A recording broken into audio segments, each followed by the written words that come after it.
After Jesus died on the cross, where was he before rising again?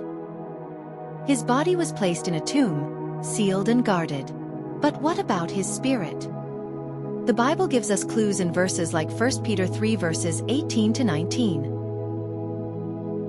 The Bible speaks of a place called Sheol, or Hades, the realm of the dead.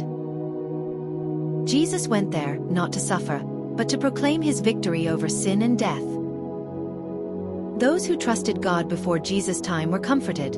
He had fulfilled God's promises. Jesus also showed his power over Satan and every dark power.